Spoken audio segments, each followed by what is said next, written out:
Namaskar.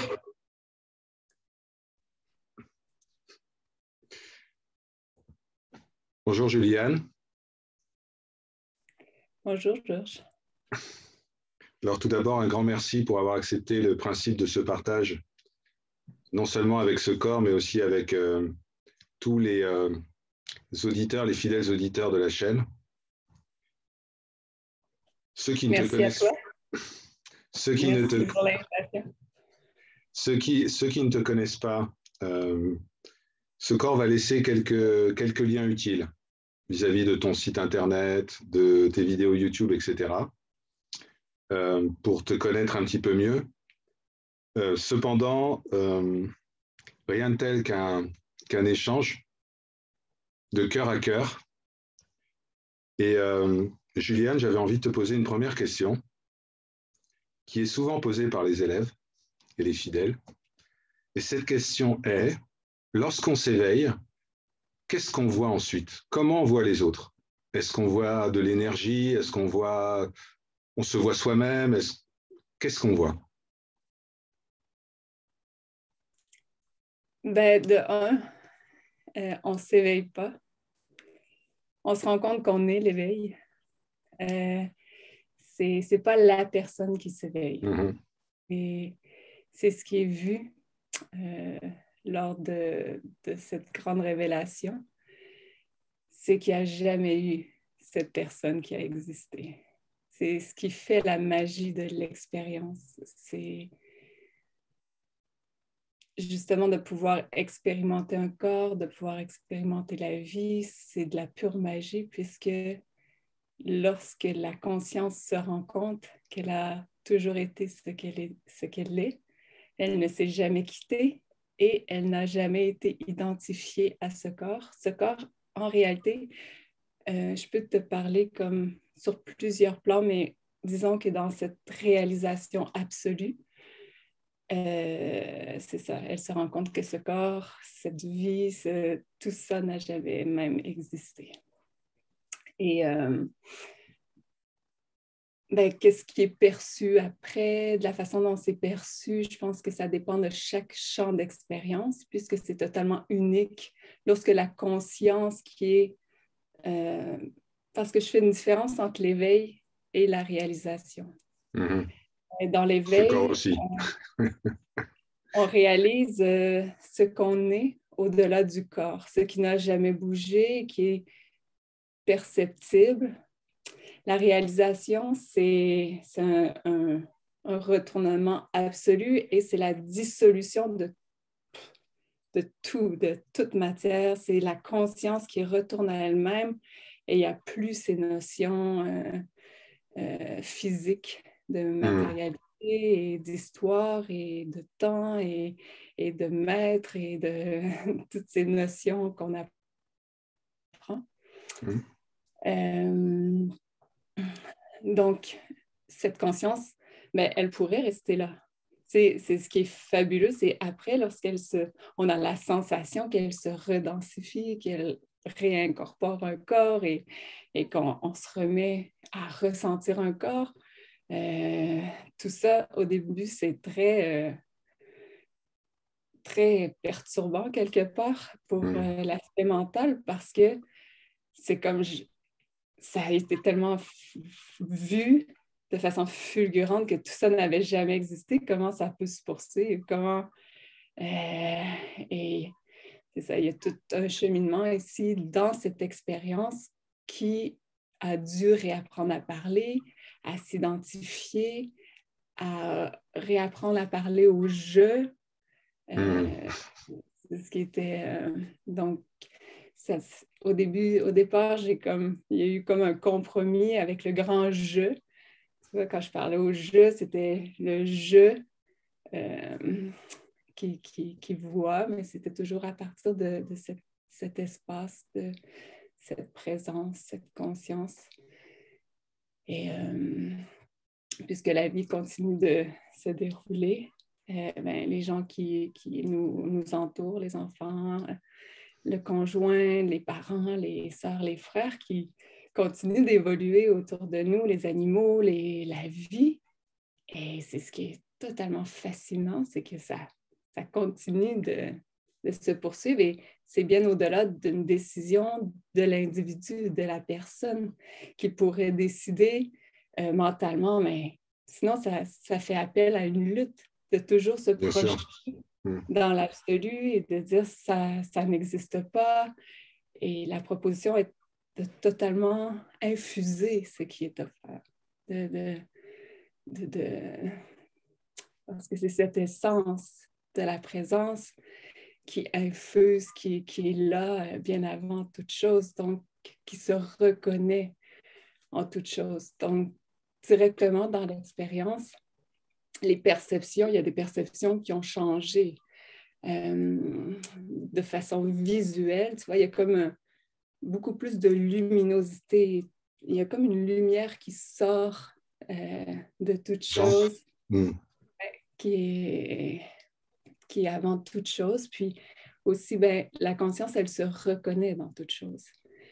C'est indescriptible, c'est pas de la matière, c'est se plaindre, c'est se gorger, c'est se...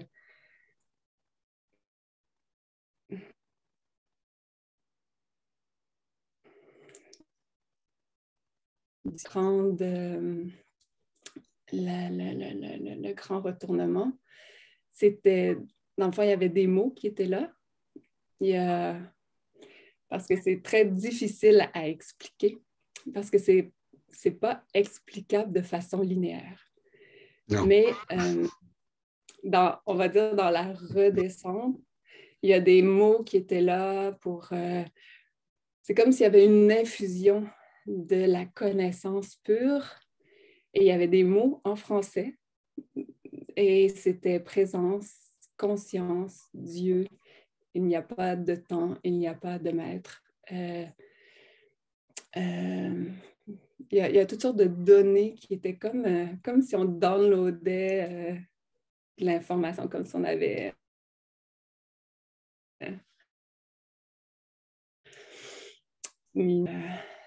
donc, c'est là que j'ai appris ces termes de présence et, parce que je ne fais pas partie d'un cheminement ou d'un apprentissage ou de... On en a parlé. Oui, c'est ça, on en avait parlé déjà. Donc, et justement, si je te dis Dieu, qu'est-ce que ça t'évoque? Ben, pour moi, Dieu, c'est ça. Parce que je dis souvent, c'est comme si on est constamment dans les bras de Dieu. Dieu, c'est la source, c'est l'indescriptible.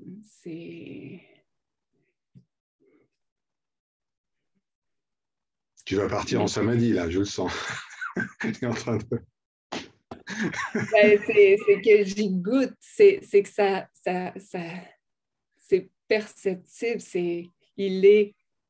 Puis tu sais, quelque part, j'ai été à l'école catholique, donc au départ, on avait des cours de catéchèse, donc tu vois, Jésus, Dieu, mais je suis allée une fois à l'église avec mes parents et ça ne s'est pas bien passé. On est parti avant la fin parce qu'avec mes sœurs, on était trop turbulentes. Donc, mes parents, pour eux autres, c'était un peu trop, on est parti. Donc, je n'ai pas une culture religieuse, mais j'ai quand même des notions de Dieu et tout ça. Mais on apprend, ce à quoi je n'ai jamais adhéré, c'est toute cette notion de bien et de mal. Pour moi, c'était inconcevable que Dieu puisse juger mal ou punir. Ou là, pour moi, dès le départ, c'était incohérent, c'était impossible. Mais on nous apprend à voir Dieu comme une entité, comme un individu presque qui juge justement, qui est assis sur son trône et qui dit c'est bien ou c'est mal. Et c'est tellement pas ça parce que c'est l'absolue bienveillance, accueil. J'utilise des mots, mais c'est tellement diminutif parce que c'est juste absolument sans jugement. Il n'y a aucune notion, tout est juste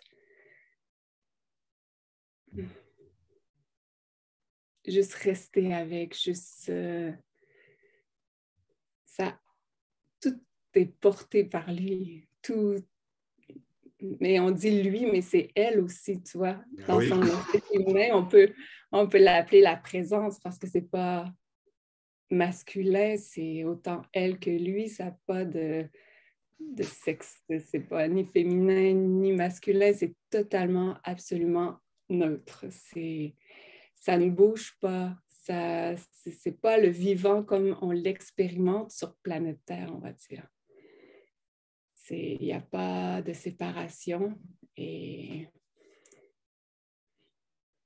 c'est ça. Tout ce qu'on peut en dire ne peut que l'enfermer, le diminuer, mais ça fait partie aussi du jeu puisque c'est tout l'aspect créatif d'essayer de mettre en mots, de nommer les choses et les mots qu'on a sont tellement restreints par rapport à la subtilité d'expérience qu'on peut directement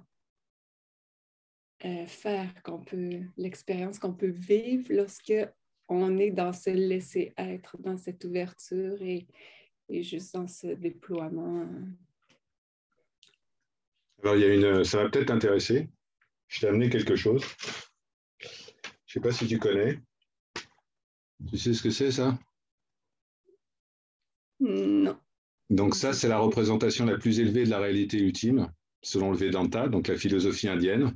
Tu as Shiva, masculin d'un côté, et tu as Shakti, le féminin, de l'autre côté. Ah! Pour dire, tu vois, le Seigneur n'est ni homme ni femme. Il est les deux. Et c'est la fusion de Shiva, la conscience, et de Shakti, la réalité, qui provoque la plénitude. Voilà.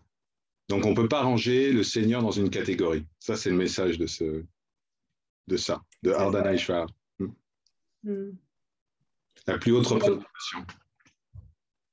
Mais c'est la beauté de la vie. Plus on la laisse se définir et, tu vois, c'est comme si ce corps, cette apparence de vie est au service de cette conscience.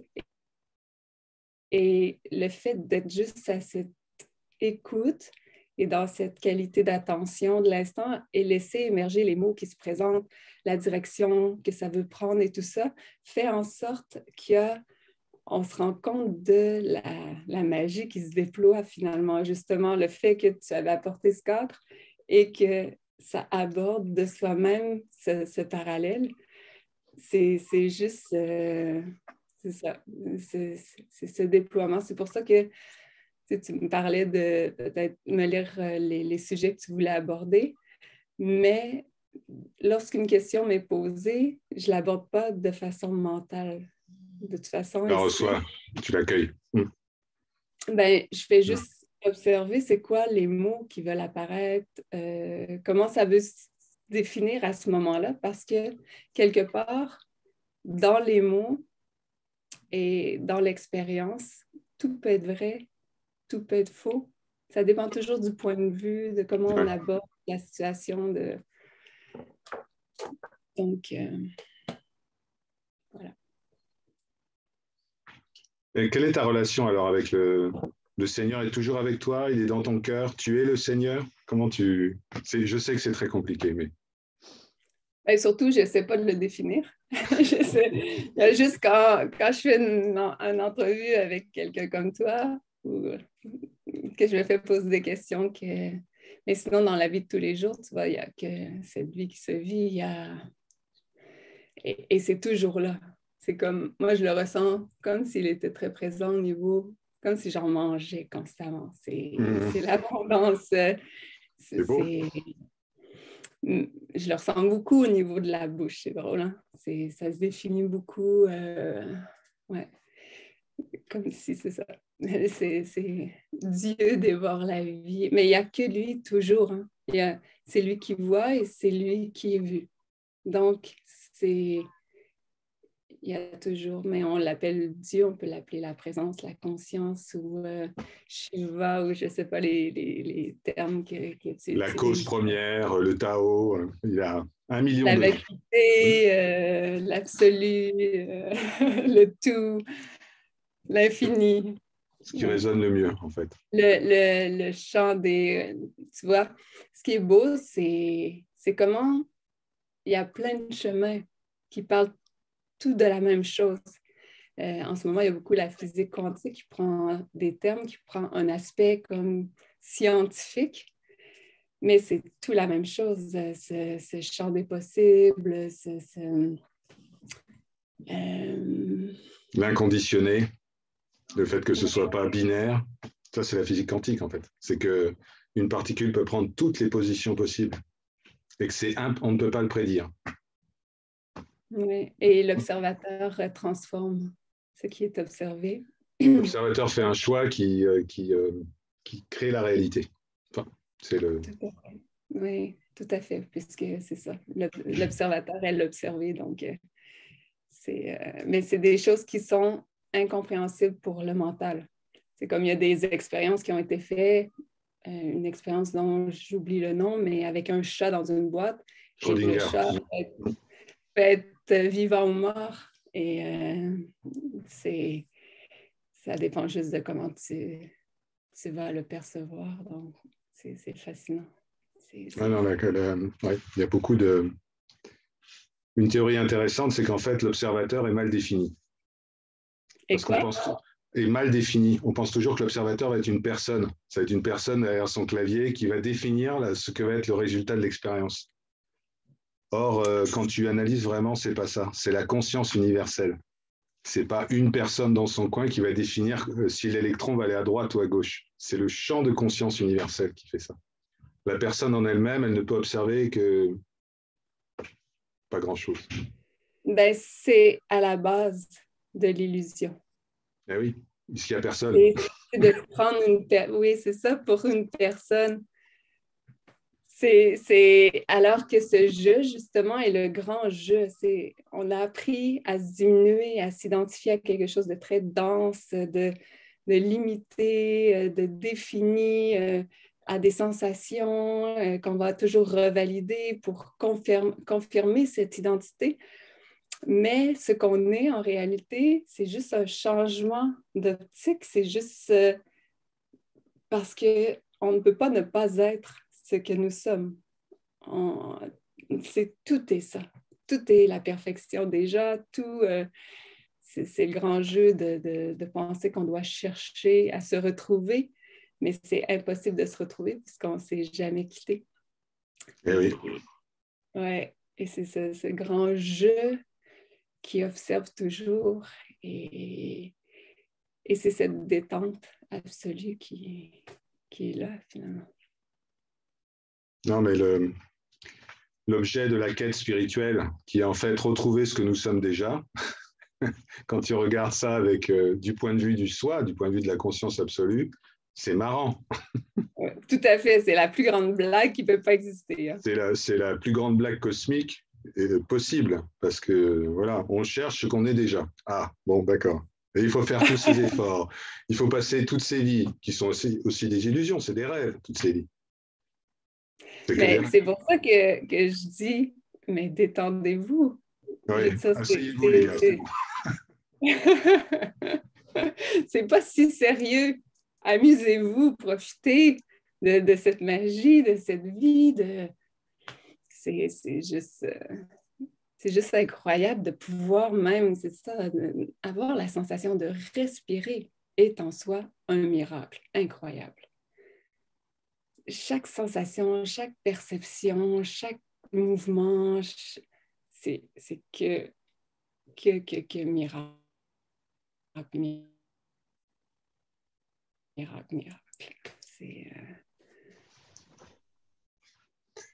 C'est la Maya, c'est l'illusion qui est souvent critiquée. On dit la Maya, c'est pas bien, ça voile la réalité, etc. Mais la Maya, c'est la plus grande magicienne. Elle te fait des tours de magie, mais permanents.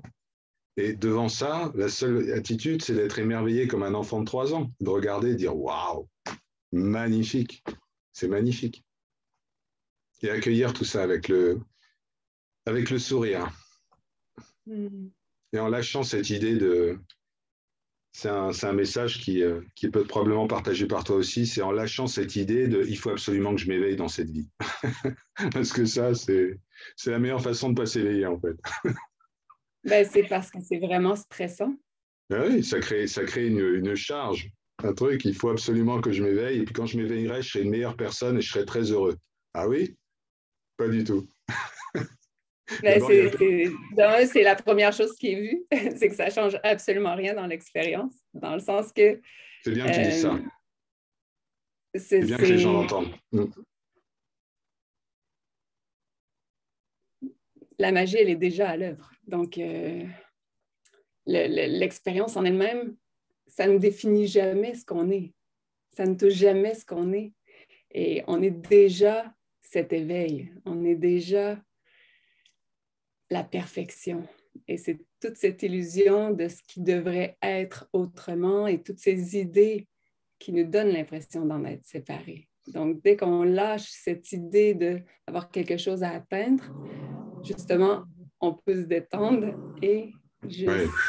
être disponible, oui, à, à voir ça. Parce que, dans le fond, toute tension crée une Une contraction, contraction. c'est-à-dire de l'attention qui focus sur une illusion et ça devient, parce que puisque ce qui observe, euh, ben, ce qui est observé définit l'expérience, puisque, et si l'attention elle est resserrée, ben, ça fait juste densifier l'expérience, ça donne l'impression que l'expérience elle est resserrée, densifiée, elle se solidifie, alors que quand l'attention elle est décontractée, déposée, détendue, on est disponible à percevoir beaucoup plus de subtilité, d'expérience et c'est juste un changement de perception. Et si je te dis la grâce, qu'est-ce que ça... Ben, l'état de grâce,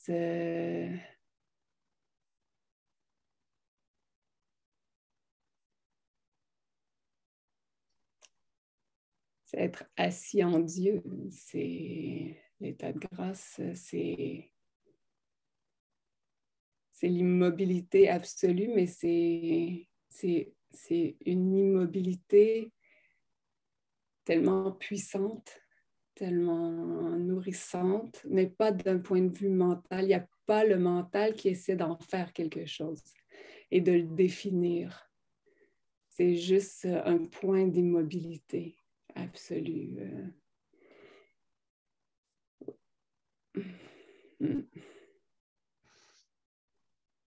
La grâce du Seigneur.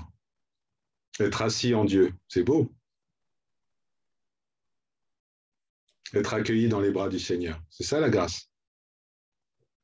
C'est de Tu parles souvent de fusionner ça. avec. Tu parles souvent de ça. Oui, je dis être dans ses bras, puisqu'C'est il y a l'apparence d'un corps qui semble être dans ses bras, mais ses bras, ce qui soutient l'expérience, est aussi à l'intérieur. Quand il n'y a pas cette notion de vouloir sortir selon une idée de je ne suis pas ce corps, parce que parfois j'entends ça, c'est comme le mental qui prend le rôle de devoir gérer encore le truc, c'est subtil, mais c'est comme il y a toutes ces idées de je ne suis pas ce corps, je ne suis pas cette vie. Et là, ça accentue la tension, justement. On sent la contraction, la lutte avec ce qui est proposé. Tandis que dans cette décontraction, cette ouverture, c'est cette fusion, c'est là que les limites se diluent et que ce perceptible, cette unité, Dieu, c'est l'unité finalement, c'est tout ce qui est ressenti dans absolument tout. C'est ce qui transcende les limitations. C'est ça. Donc, plus c'est décontracté et plus on ressent directement cette unité, cette fusion, ce qui n'a pas de contour de sexe, d'âge, de limite, c'est ce que de mon maître, situation. mon maître, Hein? parce que Mon maître, parce que j'ai eu un maître, j'ai toujours un maître, disait, c'est la liberté sans condition. Oui, ça ne dépend pas de ce qui est observé. C'est pour ça.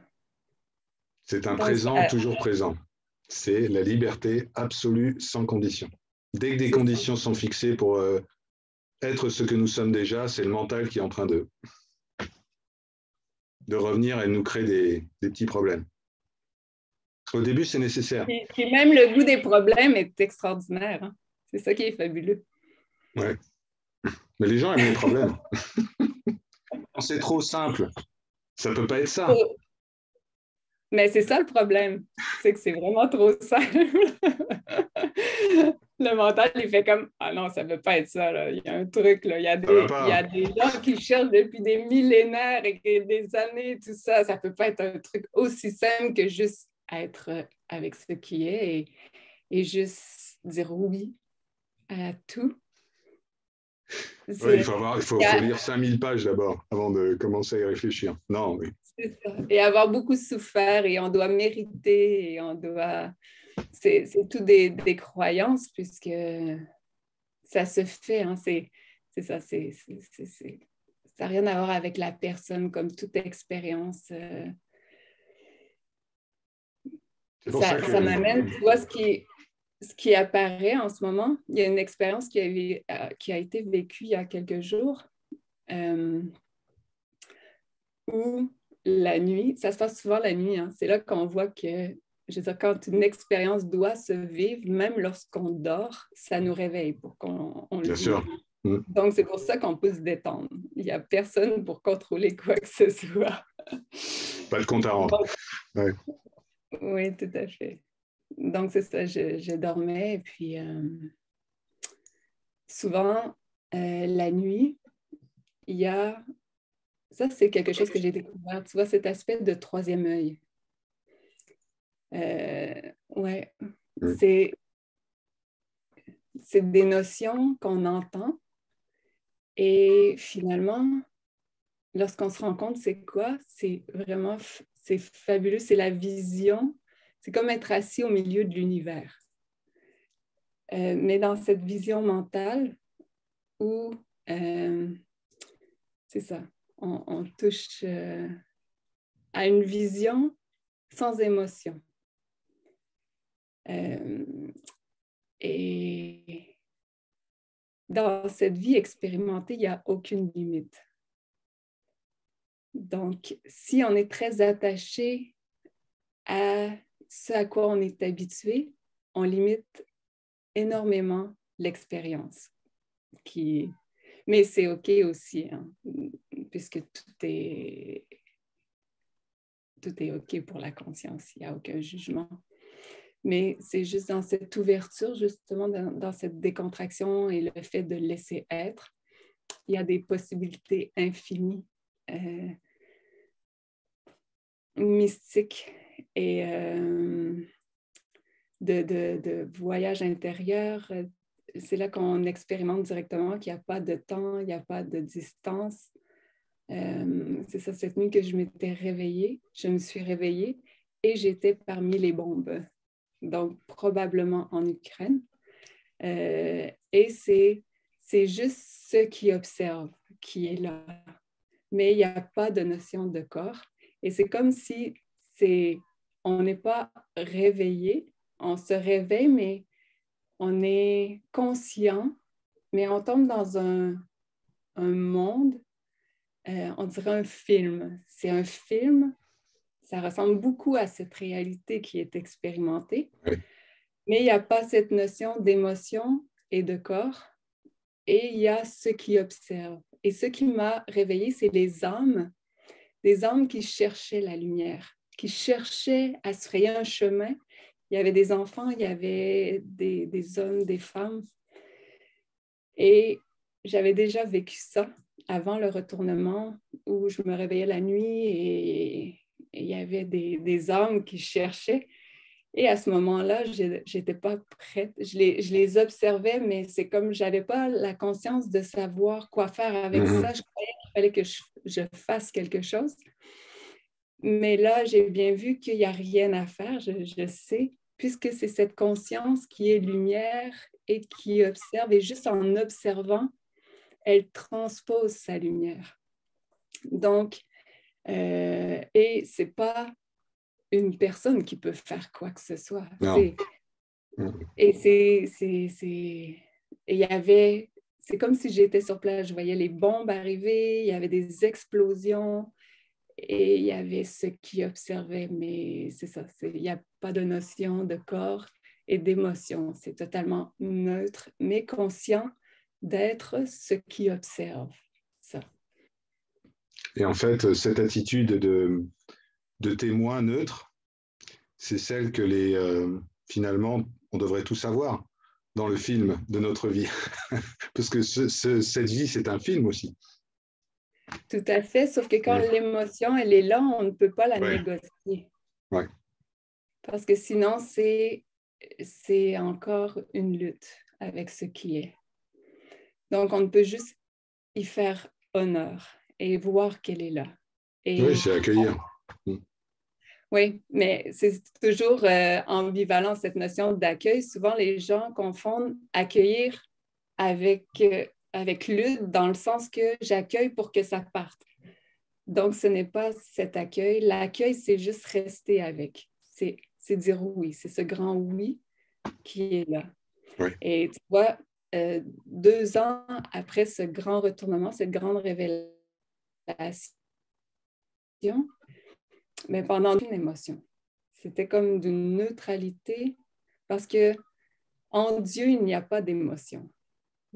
En Dieu, c'est une neutralité absolue. Et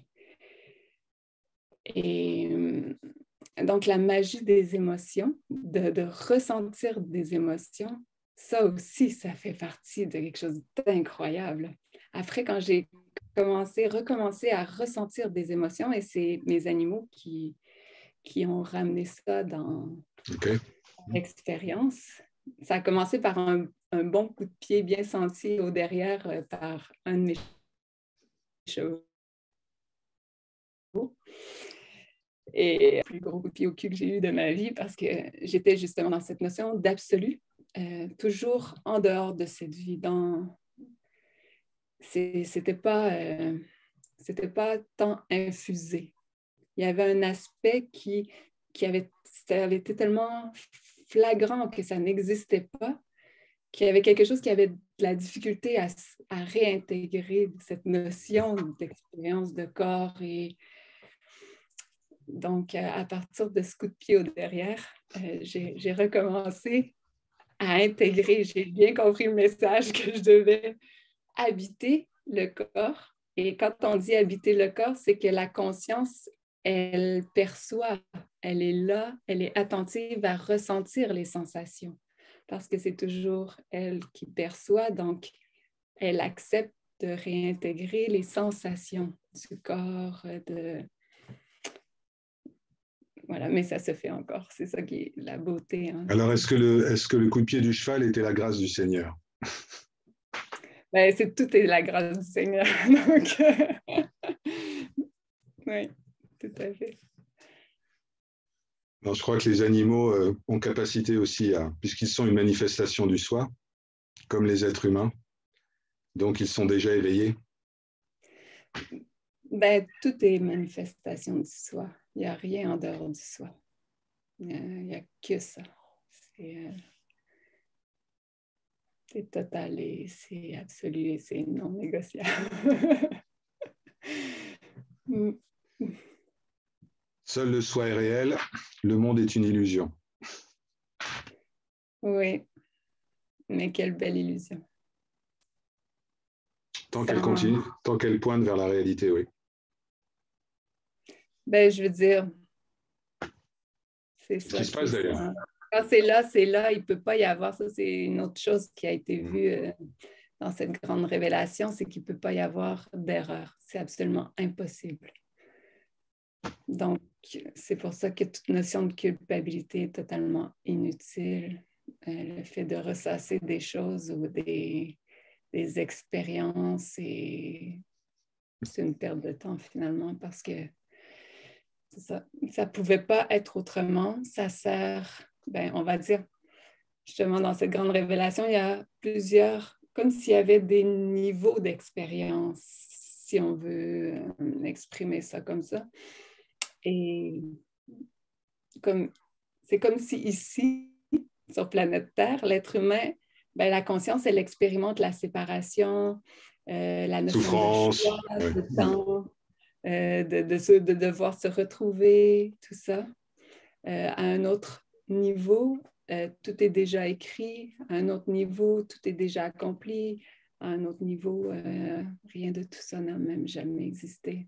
Mais là, c'est très, très, très somatisé. C'est très, très Non, mais sommaire c'est comme bien. C'est bien. description. Mais disons que pour expliquer d'une façon que le mental peut comprendre, on va exprimer ça comme ça. Donc, en fait, le libre arbitre, tout ça, c'est Puis on libre a la arbitre. sensation, Ouais. on a cette illusion d'avoir un choix, mais encore là, c'est pas d'en faire un concept mental. Le matin, on a la vraie sensation de choisir entre un thé ou un café ou une tisane ou de déjeuner ou pas, ou de s'habiller ou pas, ou de se lever ou pas, ou de... Mais dans cet aspect, justement, on regarde cette infusion, cet espace qui est là et qui transcende tout et on voit bien que c'est ça qui est là, qui est en charge, qui est bien avant tout mouvement ou toute chose. On est porté par le grand flux. On est infusé. J'aime bien cette notion d'infusion parce que c'est comme, tu vois, quand À on l'intérieur. met... Ouais, ouais. Oui, ça, tu sais, l'eau, elle passe partout, puis elle est... La poche jetée, elle est là dans l'eau, mais l'eau, elle est partout. Elle passe à travers le thé, elle infuse les feuilles, la poche elle-même et tout. Donc, on va dire que le soi, c'est comme l'eau dans cet exemple. Les vagues et l'océan. Le grand classique. On est une vague qui. On est l'océan qui se prend pour une vague. Ben, même pour une goutte d'eau. Eh oui. Mm.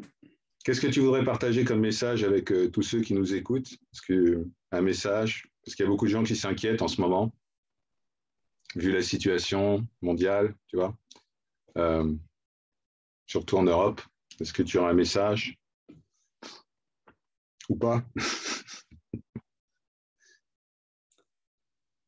Ben, tu vois, ce qui vient, c'est que j'ai eu plusieurs questions en ce sens, dans le sens comment me positionner par rapport à ce qui se produit.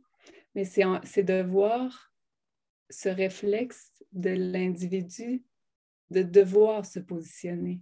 Ouais. Donc, ça ramène toujours à l'état de survie, de devoir classifier les choses en bon ou pas bon. Alors que juste percevoir ce qui monte, tout est propice à observer finalement ce qui ne nous définit pas et l'endroit où on est déjà libre de toute expérience. Tout ce qui se tend, tout ce qui se densifie, tout ce qui se contracte, tout ce qui veut se défendre, tout ce qui... C'est la survie de l'illusion. C'est ce à quoi on est attaché. Mais en réalité, ce qu'on est réellement ne peut d'aucune façon être même effleuré. Donc, tout ça est le cadeau pour pointer avec une flèche majuscule sur ce qui est déjà en paix, qui ne peut pas être touché même par une bombe atomique. C'est ce que nous sommes est toujours en paix, toujours. Et ça ne peut aucunement être touché par tout ce qui fluctue, tout ce qui peut être observé, tout ce qui bouge. Et donc, c'est l'occasion de voir qu'est-ce qui est d'un toujours là, qu'est-ce qui ne bouge jamais, qu'est-ce qui ne fluctue pas, qu'est-ce qui c'est si là, si près. C'est tellement... C'est juste que le mental, il est tellement habitué de se fixer sur ce qui bouge, ce qui a des formes, des contours, qu'il a oublié comment percevoir cette évidence. Mais ça a toujours été là. Ça ne peut pas ne pas être là. Donc, dans cette observation attentive, qu'est-ce qui n'a jamais bougé? Qu'est-ce qui vous a toujours accompagné? Qu'est-ce qui est toujours, toujours présent et qui ne fluctue jamais?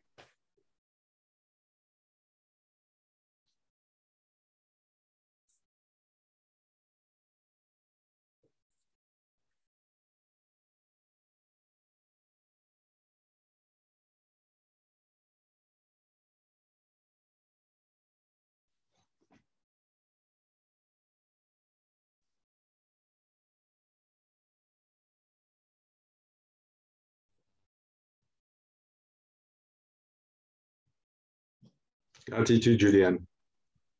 Gratitude à toi, Georges. Merci, merci pour le temps que tu nous as accordé, même si le temps n'existe pas. Merci pour le temps que tu nous as accordé. Ton message va résonner dans les cœurs.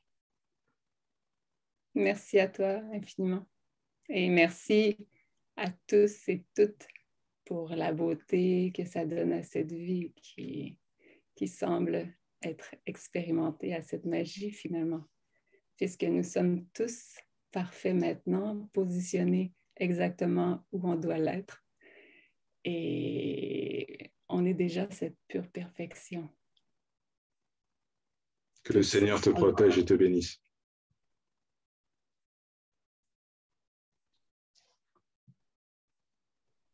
À très bientôt. À très bientôt. Au plaisir. Amusez-vous bien.